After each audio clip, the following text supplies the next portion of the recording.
pense que Boyoka qui même dimanche à Boyaki Koyamba, directeur à cabinet naïe, Vital Kamere. Sounama s'est quitté, déjà tout ce dépassé 6 mois, président, PCE Boukontina Moutouté, il est le seul politicien sur le Congo, Azana base ya Kodefate, Azana base ya Polote, Azana base ya Sucrete, Azana base ya Makila, Donete Babiso, Makila, IDPS viva, consommons 100% Fachi, Fachi Mokonji, Fachi Congolais, ce que Simbete Torolanda, maman Marti, bon, yo ce que Simbete Torolanda, yo maman, wapi. Au moni carto Joseph Kabila, ça là pour nous penser IDPS. Ne carto IDPS, ça on a peuple congolais pour nous penser FCC. Et l'autre CENI a respecté la hiérarchie à la présidence de la République, malgré qu'il a bougé un peu de pourcentage dans Bango. Mais pourquoi acception on a la présidence à sali tripotage? Mais copie ya nanga na FCC zalaki ke bakanga Félix na kati au profit ya bato FCC provincial Bango, national Bango, makambo nyonso Bango, comme ça présidence pour permettre le président Félix à travailler. Et fort nyonso zomona au président Félix a osaliza yemoko. Est-ce que Tezo Félix a été nommé par Joseph Kabila? C'est vrai bon, ou faux? Bon, dans la coco, tu as la réflexion, il y a bateau, excusez-moi, puisque une histoire auto-publiée lobby en République démocratique du Congo, il y a 80% des idiots. Et là, il y a un bakanga qui RTFS 1. Et c'est là qui pour éviter un tribal où il y a kotombwama. On peut remarquer que Koloko le penge. À ça même pas dans la santé à Malunga. À la vie à ta chemise à Malunga pour le canamon à plateau, mais sur le capon à kofinga chef de l'État.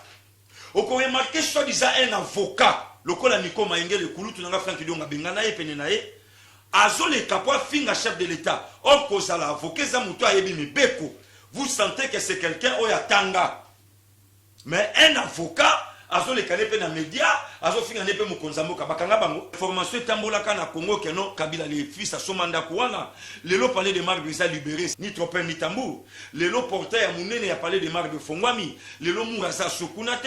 Les lots famille Ndele, Bazongelinda Kuna Bango. Radio Bissonyonso Congo, RDC, une chaîne au cœur du monde. Merci Nabana Poto, merci mon Kibumba, Radio Bissonyonso Congo RDC. Information Bissonyonso Congo live ainsi que BNC Télé. Aujourd'hui, je ne suis pas toujours seul, toujours par un invité au Mingi, Luna Zong Selibino sous Pasteur Guili, pour notre ça décryptage et actualité à semaine. Pasteur Guili, Mbote na yo papa. Mbote ndeko journaliste ndemo zobanzanga Nyoso. Il y a des faux obéns, des faux zonga à pied levé, tout simplement pour informer, bandeko tous en a besoin d'information. Vraiment, les gens qui n'a remercié yo, n'a remercié pe bandeko nyoso bazui bakwa kolanda biso awana mboka, ezala ope bazali banda mboka, entre autres nazo pesa mbote nanga depuis Brésil na pasteur Jean-Cy Kalasi, na pasteur Alphonsimba depuis Montargis en France, na pasteur Alexis na Liverpool ya mama Claudine, nazo pesa lisusu mbote nanga na mama Charlie Beya na mama Marie-Madeleine Madiluchi Mbalanga. Oui, merci beaucoup pasteur Guili. Pasteur Guili, les lots vraiment dans le but actualité, ils ont vraiment trop bousculante, donc les lots tout vanda vraiment dans le cadre il y a dossier à formation et gouvernement, dans le but fait que c'est qui date Kimboka. Qu'est-ce qui ne marche pas jusque là sans Kabila? Ah, ndeko journaliste, je pense que Makamsutan Tozo Kango et où ça passe. Vraiment ça. Et surtout diaspora bazol de la mingi de l'eau. Voilà. Yango na yaki na ebisa ba pasteur Israël. Pasteur Israël André Olimon à Grenoble wana. Ko ebisa ba Yves Bouboul, ko ebisa ba Cédric Bopé. Donc mais campé ko ebisa ba tout. Président Félix a côté Kambo kapona nini. Et puis na intérêt nini. Pe atekeli yango na wapi. Tozo yokana matoi ke azui finance. Oui, on a dossier, on a te rezongé là. Bon, atekeli mboka na problème. Ba atekeli mboka pas occupant. Et le ça là bas pour tout passer mingi bazan restaurant bazol de mingi balobi. Kabila fallait yakende. Fait que c'est qui dans demi ko couvrir Kabila oyo asali ba crime belé a bomi ba droit de l'homme belé donc Kabila na Rwanda fallait akende atika mboka fait il fallait travailler na ba ndeko na ye à la muka o lelo ba ça en péril parce que les autres signalé que la muka semble être vraiment en péril. Pasteur Guidi, bien IDPS. Parce que je signale également que Pasteur Guidi a un pasteur, mais en même temps, on va parmi les cadres, on a aussi un IDPS. Non, non, les cadres étaient mon quoi parlementaire debout. Mon quoi président parlementaire. Mon quoi président parlementaire debout. Non, restriction dans l'IDPS, c'est là. Bon, on a besoin de cadre. Bisoto Zaba, président et parlement debout. Président et parlement. Pour ça, la usurpation des pouvoirs était. Oui, justement, ce que Pasteur Guidi, toujours qu'il est wapi. Le bisognon, son abino, tout ça ensemble. Joseph Kabila a kende, mais bino le bon allié Joseph Kabila. En fait, risque ni bo sali biso pour le lo, bo changer un peu l'image de Joseph Kabila. Nous pour ça ba boter qui moura par rapport à éléments. Non non, to sali risque, to changer peu image à batouté. C'était une juste coalition pour travailler ensemble. Coalition ça signification à mariage té. Coalition ça les kamoté qui est protégé ngana protéger ou non. Coalition ça le Congo d'abord. Le Congo mutazo ko incarner Congo actuellement. C'est Félix Antoine Tshisekedi Chilombo. En dehors Nango, il n'y a plus rien. Il y a quoi on a des il y a pas celle qui dit mon tout n'a pas osé la gaming pour la diaspora. Est-ce que réellement Félix Tshisekedi a gagné l'élection avec beaucoup de sincérité? Seigneur confirmant Zamba Zoyoka papa. Moto a gagné l'élection où il est là à contester le résultat. Il est là tout le monde a tapé sa bref naïté. Parce que c'est bien le monde avec des pays bondimelaka Seni. Tondimela Senité, je pense que jour président qui ne voté dans Njili, aloba yango clair tant que ce sa papier na ina isoloir. Vraiment. Aloba yango clair. Ti lelo complication o lelo tosa na ngona ba makambo na mboka. Ko c'est ça Seni. Seni muto asali tripotage ya ba député provincial makambo nyoso. Olanda Maison Blanche aloba yango. Abi eloko Seni a respecté que sa hiérarchie à présence de la République malgré qu'il a bougé peu ba pourcentage na bango. Mais pourquoi accepter on a kaka président ni a sali tripotage? Mais copie ya nanga na FCC zalaki ke ba kanga Félix na kati au profit ya bato FCC provincial bango national bango makambo nyonso bango comme ça présidence pour permettre président Félix à koka ko travailler et fort nyonso zo mona président Félix a osaliza yemoko. Est-ce que Tezo a été nommé par Joseph Kabila? C'est vrai bon, ou faux? Bon, dans la coco, tu as une réflexion, il y a bateau, excusez-moi, puisque une histoire auto-publiée, en République démocratique du Congo, il y a 80% des idiots, 10% des intellos et 10% des moyens. Au hôtel à Mouta, Moukolo, Mandefu, Mounene, Bijou, mais au Tali Makambazolo, Banamunoko, na corpulence, ça n'harmonise même pas. Yo tuna bateau, Balobakelo, Koran, la question. Joseph Kabila a nommé Félix Naïlo Konini.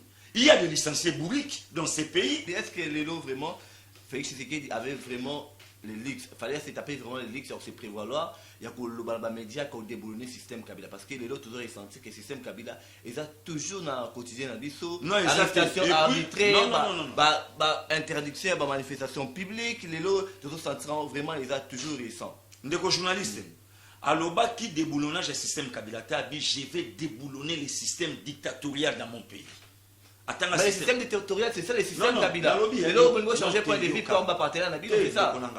Nalobi, Toloba Likambo, à la lettre Ndengeza, je vais déboulonner le système dictatorial dans mon pays. Quel est le système Kabila? Quel est le système dictatorial? Bango nde batubaye kobimisa ke eza bango. Le président Félix atanga kombo ya Kabila te. Maintenant na kati na yango. Mais parce qu'il dit yo quand même balambula boy na bakache pour le système Kabila, système dictatorial. Il y a kasi yango na lobi ndeko nanga. Tikelanga temps. Na ali to benge eloko na kombo na mo pasteur. Yo poser la question. Ngam ni tout la réponse c'est ça. Yango na lobi yo tikelanga itang na répondre na bato baso. Malobeza na mboka na pasteur. Merci beaucoup ndeko nanga. Soko lobi système wana ya déboulonnage, mais c'est sûr déboulonnage c'est ça. Puisque ça na bato bakangama na baboloko il fallait pas bigement.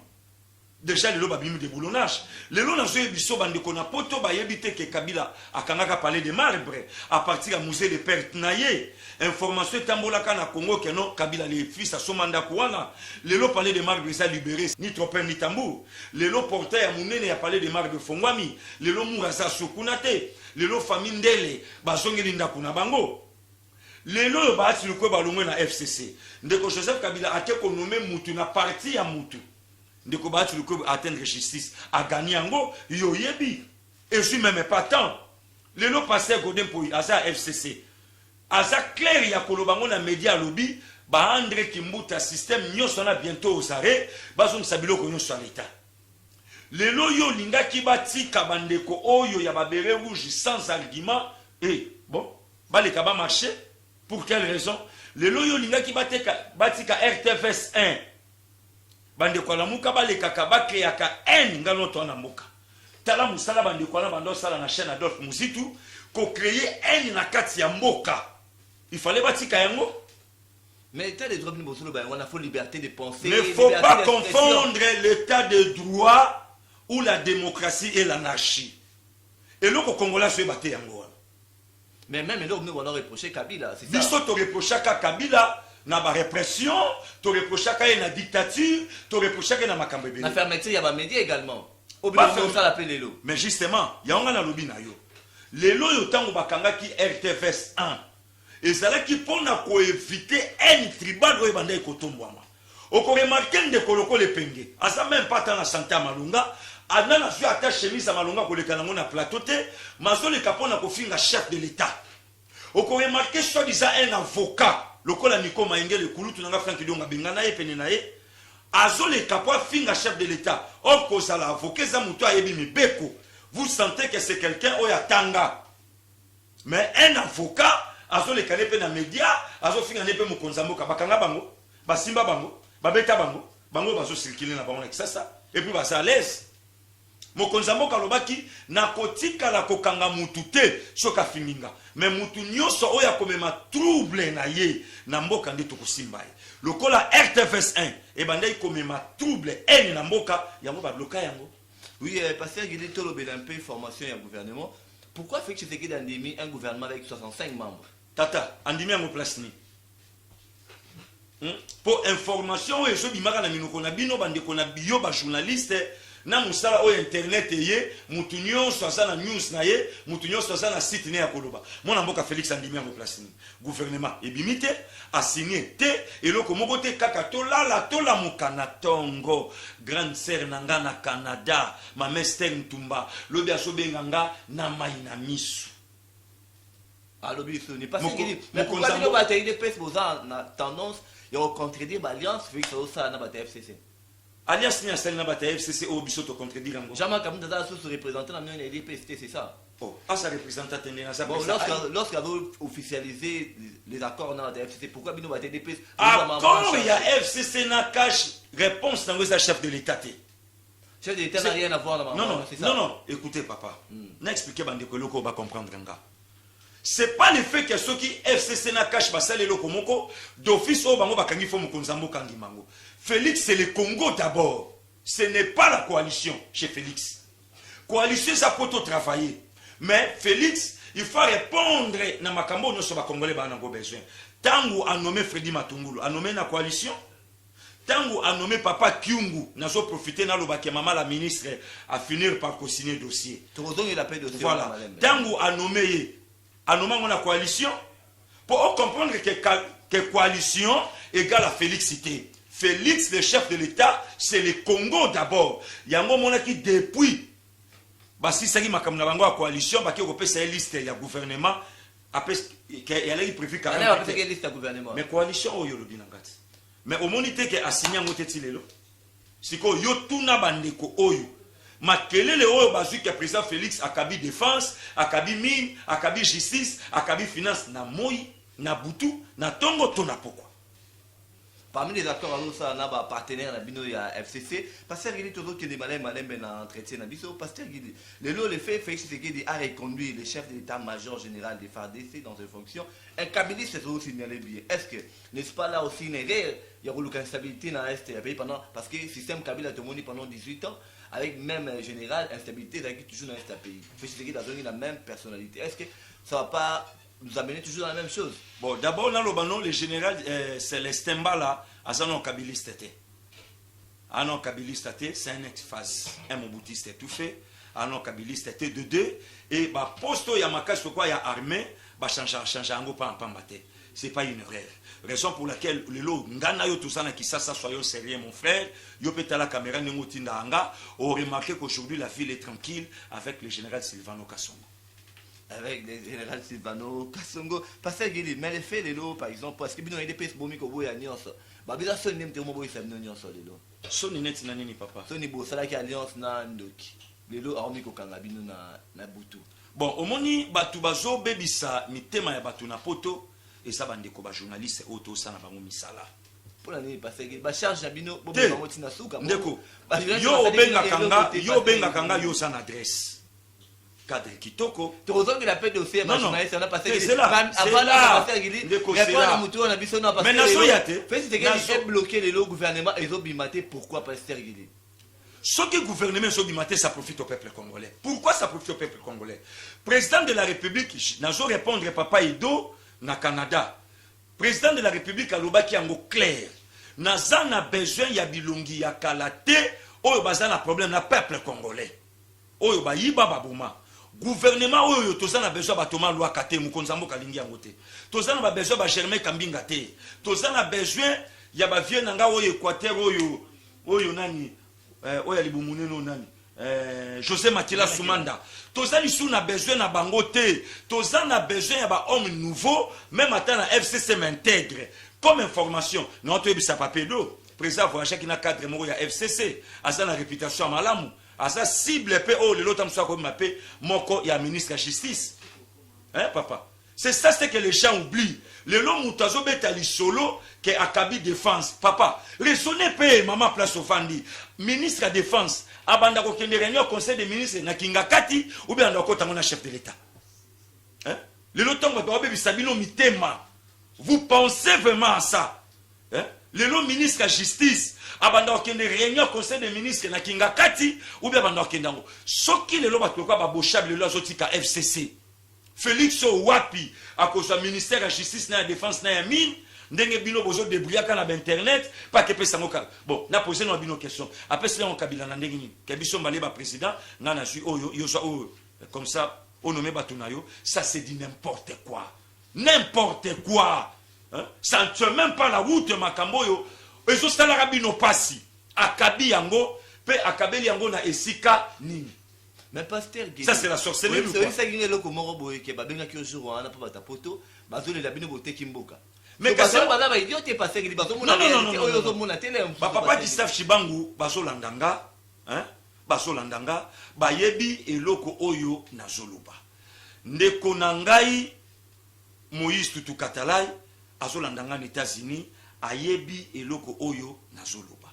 Le problème est ça information c'est commis déformé et bébi saramato ya moto. Ndeko journaliste ngana to za na Congo. Gouvernement na nebimité. Batangi yangote. Ba yebite na ministre sport mais ba yebi directement que non, il y a défense que na FCC. Mais parce que partage le pouvoir et ça n'a pas passé Gili. Et ça la miwa. Le vous en premier ministre était passer Gili. Vous en premier ministre était parce que pour l'année vous avez la majorité à niveau parlement et donc carrément vous cédez qui vous FCC. Donc c'est de Konanga. Carrément vous cédez parce que non premier ministre Faou dans la majorité parlementaire. Bino vous avez dans côté. Et fallait vous céder, c'est ça. Ndeko journaliste éclaircir bateau. Bon, il fallait président Félix Assani, aller dans la majorité. Il fallait Assani. Il y a ce que tu as même après des faits. Tu as la logique on est parce que tu as la logique OK. Fait c'est que n'a pas réellement gagné les élections parce que diaspora a affirmé tes zones qui nommé par Jeff Kabila. Bon, comment gagner l'élection présidentielle mais pour gagner l'élection à niveau il y a des députés il y a des députés. Bon, si ceux qui la Moukam t'a gagné ceux qui la Moukam t'a gagné l'élection à sa majorité dans l'Assemblée. Ceux qui la Moukam t'a gagné l'élection n'inga prétenda kawana à sa majorité dans l'Assemblée. Parce que yo mo ozongi na tête d'opinion ça tout a été fabriqué par la CENI. Parce qu'il y a un lobby. Donc la fait c'est pas fabriqué par la CENI. Pourquoi vous ne accepter réalité na té? Vous ne réalité na partie. O quoi accepter la réalité loko nga na yebité oza quand même na Pogba. Ba diaspora ndi ba pesi nga kombo wana. O quoi accepter Pogba te papa. Oui bien Pogba. Mais tout na bangote.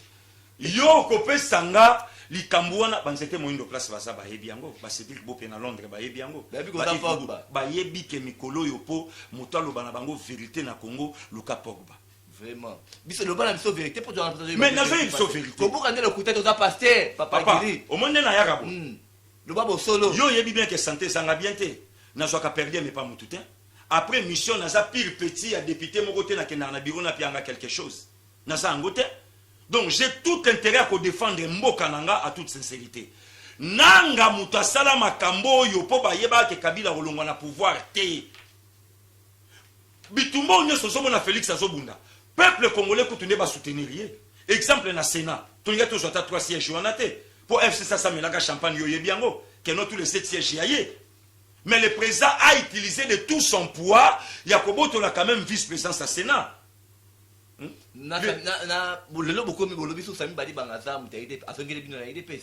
Oh, Massa Monandaku, où est le problème? Et ça problème était ce que l'on dit politique à Fachi a fait récupérer tout le monde où il y a la censée à Zonga. Mais pourquoi vous travailler dans Martin Fayoulouté, pourquoi vous travailler dans pourquoi vous travailler dans Jean-Pierre Bemba? Posez question malam. Président Félix a sapé ça comme Martin Fayoulou Loboko, boyo kaka réponse na ye, Loboko Mokonzambo que ça salité, moya simbango ça tandis que yemo ngone mta salité. Mais lelo moi na mboka Martin Fayoulou la senga ki bo vanda bo solo la par rapport à sortie à crise. Pourquoi vous avez rejeté? Ah oui, la non vérité des îles, crise de sate. Ah oui, la non vérité des îles. Atikina nous mamba vérité des signes, na solution tando luka crise, a luka non mamba vérité des signes.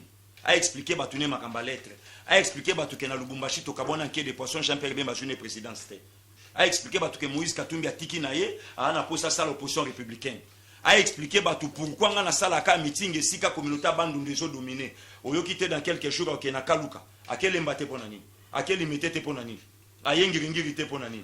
Azo kende ka côté ethnique à yakaisa trop pour akende loko la balaka moins réduit mentalement pour afflatter bango kalaka ya bango. Azo kende ka lukat. Il fallait kende lemba kuna et pas Bacha Michel Lokyo na kangede total la ba Holanda ye. Wananda ko yebsango batute o azo kenda ke no yebisa kaka akendo yebisa bapangi nanga ya bandundu pour jouer bango na contrepartie ke ngana salaka ya bino. Wana ko yebsango bande côté papa. Pasteur Guéli, pourquoi le bozo banga Martin Fayoulou makasi bona IDPS? Abaki sabino na mona so le maman Martin Fayoulou bajo sa IDPS na makawa, vous aura toujours agitation parce que a gagné réellement l'élection to bobangi la keni en fait. Ndeko journaliste. Oui na photo ya te malembe ndam na bimisi. OK. Oyo nga pokanisa ke nazangolo muke. Oyo honorable Frank Diongo.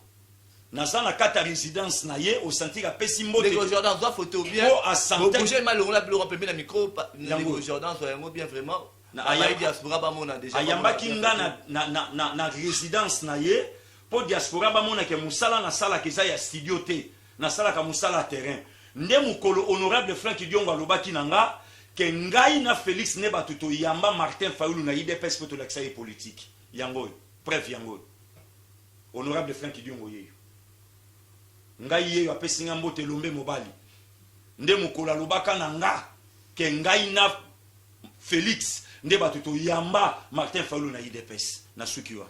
Pasteur Guéli Melelo tomoni comment vous récupérer quelques membres ya la muka parce que tu on a posé ça mboka ezana unité mboka et se développer. Pourquoi qu'on s'est réunis entre les Congolais tout le cas solution moko pour nous sortir de la crise bino bozo boya pe crise des athées. Crise des athées. Bientôt là, le gouvernement n'est pas une urgence aux Congolais. Tata nazolo bayango ba Congolais ba na besoin Thomas Louakate, mais ba Congolais ba na besoin un gouvernement. Ba Congolais ba na besoin José Makilate, ba Congolais ba na besoin un gouvernement. Maintenant na gouvernement nani ko diriger. Yotala kaka formol lo biso to lobaka lokuta et tamboli na monde entier que akabi justice na défense mokili ningani.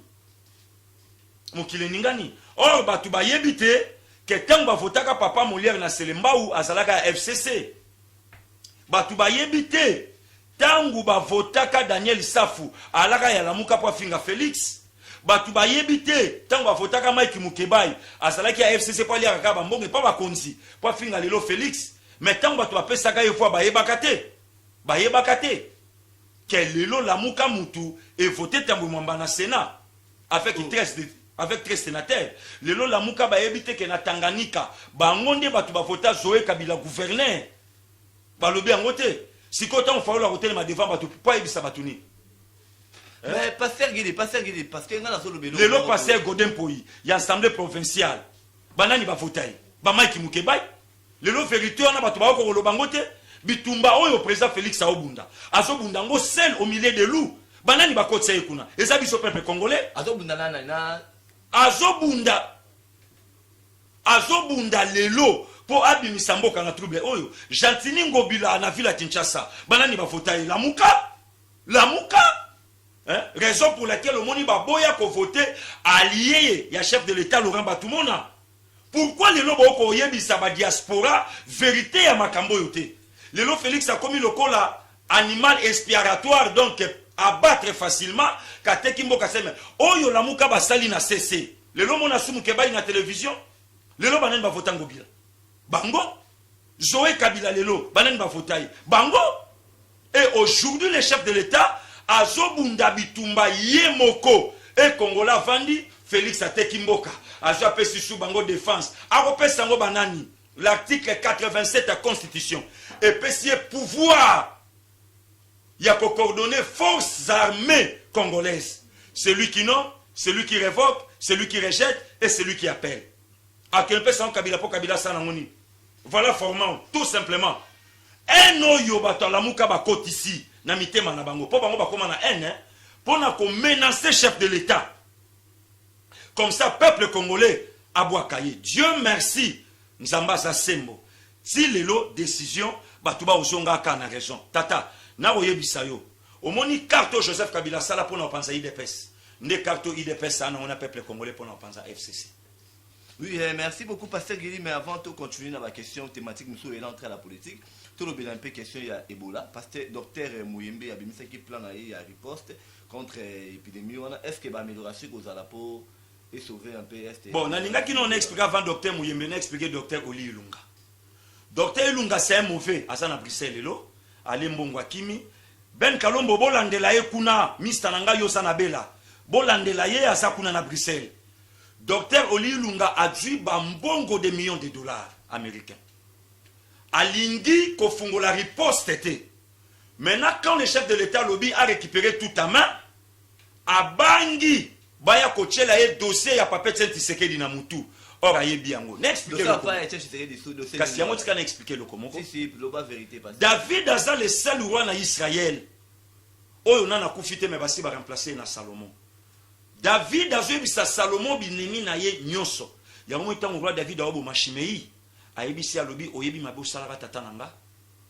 Docteur Ilunga ba sita ye na mora papa Etienne. Akimi Félix koyan que problème on est ko bondir. Et Félix a instruit justice va poursuivre Docteur Oli Ilunga. Pour nani. A faire montrer na biso que Ebola isa comme preuve. Ba non ça qu'on peut continuer na lingwala. Or ba vérifier rien. Or Ebola rien. Lelo na mintonde to fandi no ki makele na ngo bandi ko sila. Lelo ndenge to fandi yebisa bana mboka. Frontière à Uganda Rwanda bloquée. Donc Ebola comme cop. Et comment qui cop na bango? Yango na juste que batu bazolinga ba clouer président Félix, ce sont les Congolais. Ba Congolais, batu yo balingi mboko yote. Hein papa? Vraiment, il y a des choses graves dans le pays. Maintenant, si ko bato bazana mboka bapa ya bazo comprendre nyo so wana te, bongo ce gouvernement ko bimakan avec de telles personnes comme docteur Oli Ilunga. Un docteur en droit mais c'est un imbécile. Excusez-moi le terme, c'est un imbécile. Au soli en bon on a sous prétexte de maladie à Batu. Et puis maladie le col Ebola. Hein? Oui, parce que les gens qui ont malais, mais na souka émission na biso BNC pour les. Merci toujours dans Jordan Baki parce que l'image avec Toko Bomo na cette chose Jordan Baki avec la réalisation des Rolines na Wizi. Parce que Félix Tshisekedi sans gouvernement a travaillé quand on a un ministère où il va jouer intérim. Non, ça c'est pas un blocage parce que tout le monde a dit déjà la nomination il y a un CSS de comment la ministre et le portefeuille a bloqué qui va nomination. Ça c'est pas la même chose dans la décision M. Goya avec l'avenir. Kassié Bissapé diaspora, madame la ministre a portefeuille à suivre. Président Lobaki a mata qui t'a signé Yebisa diaspora a signé. Avec beaucoup de lanternes, tu vois pas qu'un chef de l'État, autorité morale, il y a la République démocratique Congo, un garant de la nation, vraiment automatique. Non. Bokoyeba justice yango. Justice fait Joselaï. Laissez-moi de profiter de saluer le pasteur Alpha Ntimba, apôtre Alpha Ntimba. Je vous salue depuis Mortaji. Na directeur à cabinet na yo, ambassadeur itinérant et de plénipotentiel, Papa José Mabiala. Papa Alpha Bazana Association Nabango, Secours Mondial Humanitaire. Papa Naolo Bano bientôt Tokolata. Puisque Papa José bientôt na Kisasa, Bango Bayakana pour na porter aide na Kolatisa, Bandekoyo, Bazangi Molato. Donc vraiment, ils ont komoko, ils ont panzana monde entier. Oui, il y a un Papa José qui a IAP à s'afficher dans le cadre de Bisson Congo Live. Comme ça, la publicité, et les gars toujours à la base de Bisson Congo Live, comme ça, bon entier, on va annoncer na achète na Bisson. Tout à fait. Comme ça, donc le vrai problème, Yango. les lozomona bande kolokola ba Flavien Ndinga na ba François babandi ko comprendre ba réalité belé babandi ko sosola ba papa Jean Vangu ya maman Louise Kambia Vanga. Donc c'est sans gouvernement comment fonctionner ba blocage et causalité comme exemple il y a incident ça la ministre a portefeuille papa commerce c'est sans gouvernement. Boka Cécile sans gouvernement. Est-ce que c'est possible la PPI a travaillé pendant 5 ans sans gouvernement? Non, 5 ans c'est trop. Mais président Félix a une carte, c'est un joker. Herman Koyen a l'obakiango. Attention, jusqu'ici, a une carte na poche au Batouba éviter parmi tous les opposants au Bazan Mboko. Mouto ya botami na un père politicien le quoi Fatia Zate. Est-ce que l'État des droits est respecté avec pouvoir Félix Tshisekedi? Et Zokota Makasi. Ceux qui ba grangolo lokola babati lukwebo baondi métal des droits c'est que ça va. Ceux qui ba grangolo lokwa bakulutu nanga Frank Diongo bazondi métal des droits c'est que ça va. Ceux qui ba grangolo lokwa bejen Diomi Ndongala Olandaka Alexis Tamumamba Mesira ko isaka likolo na ye. Ceux qui ba lelo baondi maketa des droits ezali c'est que ça va. Lelo yo soki président Sibatiki parlait de marbre et zongi na famille ndele c'est que ça va. Président Sounani. Oh mais président Sounani ça la kaliboso yebi ya moto. Pour président des gens croyaient que Félix Tshisekedi. Tata honoraire na zolo banayo omoni fachi ndenga sawana batu ba olinga. Ndeko journaliste na ebisa diaspora lokomoko. Mais ma pas ça qu'il nobi avant le diaspora lokomoko. Mais la bino mon esprit na mno bozaka tune esprit Joseph Kabila qui sera président on dirait. Tenga jamais na lota même pas. OK. Na lota même pas. Donc wana bato yonde batu baso kanisa dans batu baso mona ke azaka kamo konziti lelo mais non lelo même FCC peut pas comprendre que elo côté to kanisa ki liboso autorité morale ko yamba biso to lelo Kabila tika na 50% ya batu parce que 50% na batikali baso c'est la gouvernement pour la kaki yoko bima ministre soki ebimi et que songola bimité plus jamais réunion na kingakati. Bon, article 85 et maintenant na mapeka ya président Félix Antoine Tshisekedi. Maintenant ce qui est kingakati est commis complot à la sécurité du chef de l'État. Makambo Mobutu abomela ba papa na 1966 awa na stade des martyrs. Donc yango moni Herman Koyen na lobaki FCC dans une année beaucoup tanga yango lisute. Expliquer bandeko likambo ya président Bahati Lukwebo. Autour de gouvernement. Papa, les lois du gouvernement sont bimatés. Ngana sananga à l'aise. À l'aise pour FCC a joué 42 postes ministériels. Nakata FCC batuba ebite baza 326 partis politiques ba nakati. Divisé par 42 ba reçoit combien? Tandis que na cash baza kaka 2 partis, INC na IDPS. Baza na 23 postes ministériels. Siko Bahati Lukwebo comme la 3e force. Akeko lele pa mukonzamboka oyokaki ke asa anyataki déjà ministre ya intérieur akendaki déjà na ministère intérieur alobi na chef de l'état pe ba pesa yi gâteau na ye ye mutasali FCC le loba la majorité ba pesi 5 ministères a boyi abi fo ba pesi 10 so ba pesi 10 FCC ba otikala na combien ba otikala na 32 so ba pesi 10 na na ngona cash akoma na 33 na tunyo ba suka wapi ndele lo moni vrai carte ko linga na fungola vrai carte moni président azoboya ko signer gouvernement yebima. Oui parce que est-ce que Félix Tshisekedi avait vraiment raison yako ou bien vraiment priorité yako ça l'accord na FCC. Après au travail na monter sans alliance na FCC. Alobaki yango clair tanga uti Abuja alobianga bi je n'ai pas signé un accord secret avec Joseph Kabila. D'ailleurs muto asa accord wana aleka na mona média a publié yango. Tisikoyo na osela bande kwa bere rouge va publier yango na noté. Et de deux, alobi yango clair, alobi ngana lukande ko Joseph Kabila te. Ngai moko na oya président lobana biso ka chana na makolo na kingakati te. Bato ba chatembe. Mauto lobango tanga uti Abuja. Alobi yango ke nanu na chama makolo kuna te pe na luka ete. Yende mutalukanga abenganga na téléphone pour me féliciter. D'abord pour la likamba coalition c'était juste puisque président Félix allait na majorité te. Bango balé na majorité balé na présidence te. Pour l'intérêt du Congo, il fallait tout travailler. En 2009, Papa Tshisekedi en vie, président Félix a même pas siégé à IDPS.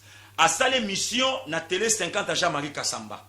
A Yebisi Bangwa Lobby, s'il faut travailler avec les PPRD, IDPS au pouvoir, pour l'intérêt Congo, nous sommes prêts. 10 ans après, Malobo Aloba Kokisama. Où est le problème? Yangolo Kongo ngana Yebisa Batu. Et l'autre chose, ça la Batu, bon, ça monte ma B.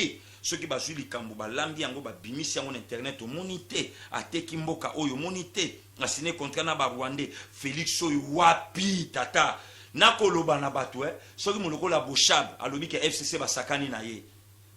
akende retraite na ndako bonga luka ndenge na koluka président Félix va travailler.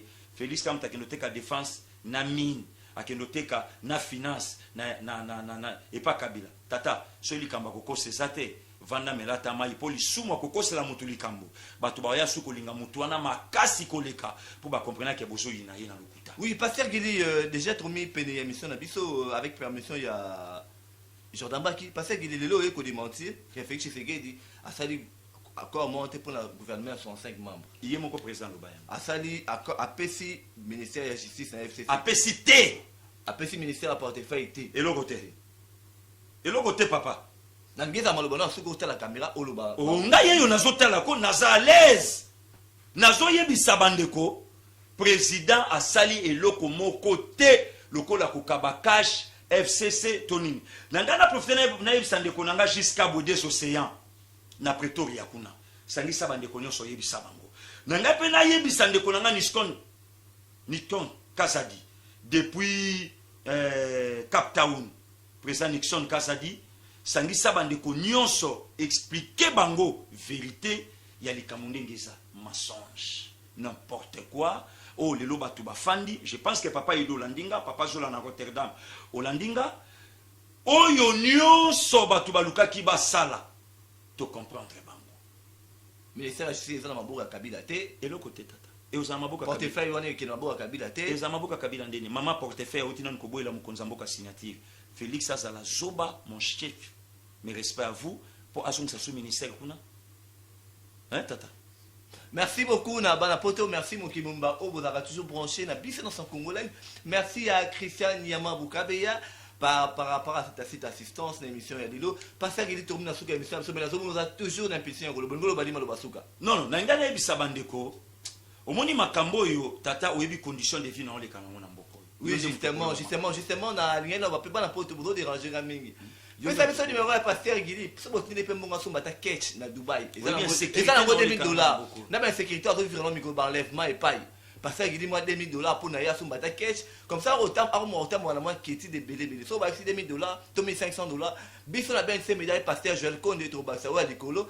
To cha pasteur Guili na ba condition ya bien comme ça bino pas na poto, ba na Londres, ba na États-Unis nyonso, ba na France, ba na nyonso ya sida parce que bino nyonso bo senganga ba numéro ya pasteur Guili bo sindela mo no roman pe amiso mbelaka. Pour ça la actuellement ba condition ya bien comme ça, voilà la sécurité et roki musika na ye. Rolina Wezi, j'ai dit merci beaucoup.